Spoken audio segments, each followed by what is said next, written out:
Today is a celebration of a successful season of planting and harvesting in the Texas Annual Conference. Over the last 4 years, we have planted many seeds and harvested some amazing fruit that have yielded new seeds for the next generation of planters. The Texas Annual Conference is strategic in discerning the fields where we plant seed.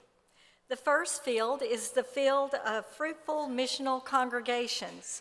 We have planted seeds from the Vibrant Church Initiative, and they have evolved into many hybrids that have been cultivated for each individual congregation and mission field.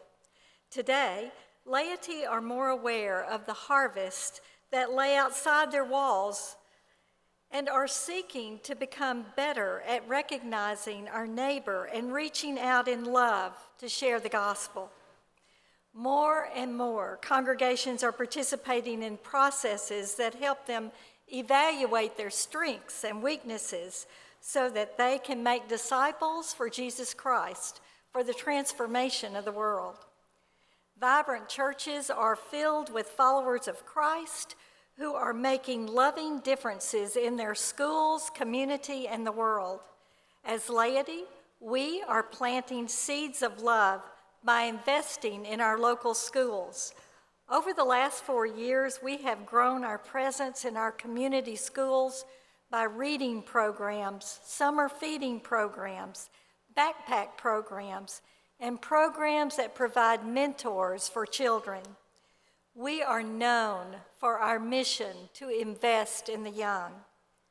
The laity of the Texas Annual Conference have generously responded to floods and tornadoes in our own annual conference boundaries, to water missions in Haiti, and no more malaria across Africa, and to refugee crisis around the world. Vibrant churches reflect the love of Christ outside their walls. And even now, new seeds of opportunity are being readied for planting as we seek to build relationships with all those that we reach out to help. A partnership of doing with, not for, a community of gift sharing and faith forming is coming our way from the Center for Missional Excellence. We are planting in the field of new church starts. We know that a new plant is tender and needs to be nurtured and given an extra amount of attention to become fruitful. There are congregations who are and have been the mother that gave new churches the healthy DNA to be a vibrant outreach of Christ in the community. The Texas Annual Conference is planting seeds to form lay and clergy leaders that can meet the needs of the mission field in the changing environment of the 21st century and beyond. Different areas of the conference face different challenges. There are areas where there is a need for certified lay ministers to provide for congregations. The Director of Lay Servant Ministries, Anna Rohde, and the Center for Congregational Excellence have put in place a uniform path of coursework and mentorship for laity who are called to serve in this capacity. We are developing workers to plant seeds and harvest the fruit. If you're interested in investigating this opportunity, Anna will be in room 333, the Laity Hospitality Room, on Tuesday at 1 p.m. In the metropolitan areas of the conference, we have the challenge of being the church to multicultural, multilanguage populations. It will require us to be open to change. New, innovative, and risk-taking ventures have always been the catalyst for conference.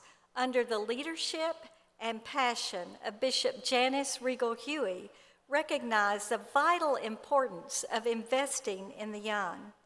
The Emerging Leaders Endowment is the perfect way for all of us to invest in the future leaders of the United Methodist Church.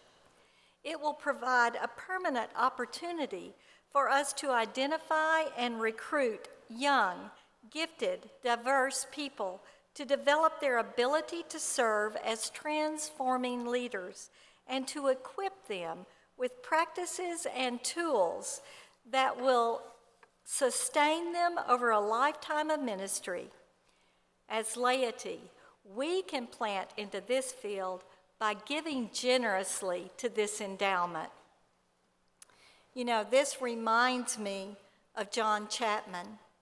You might know him better as Johnny Appleseed, a man who became a folk legend.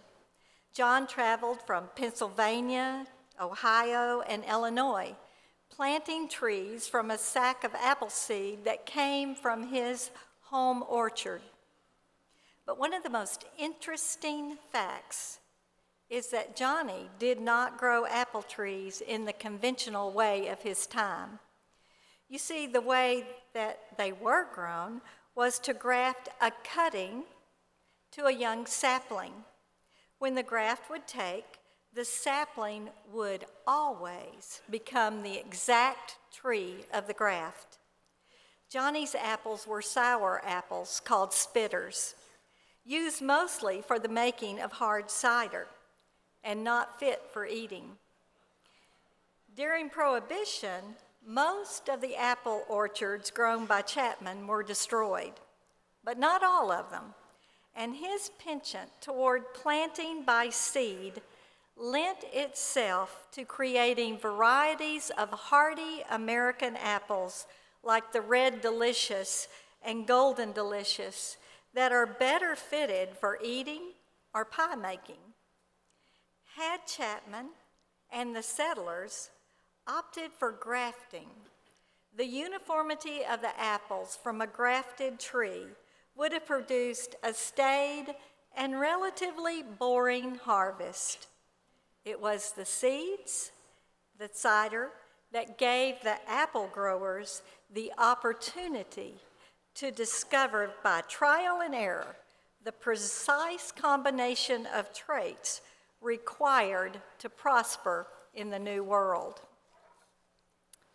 And so, brothers and sisters, we go forward into the next quadrennium.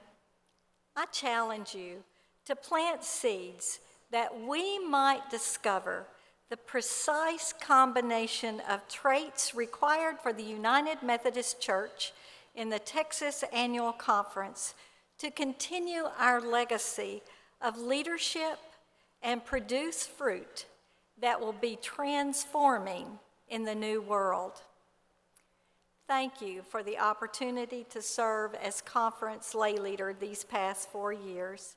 It has been my joy and my blessing. I look forward to joining each of you out there as we continue to move forward, trusting God and being obedient to the Great Commission. God bless each of you as you serve Him.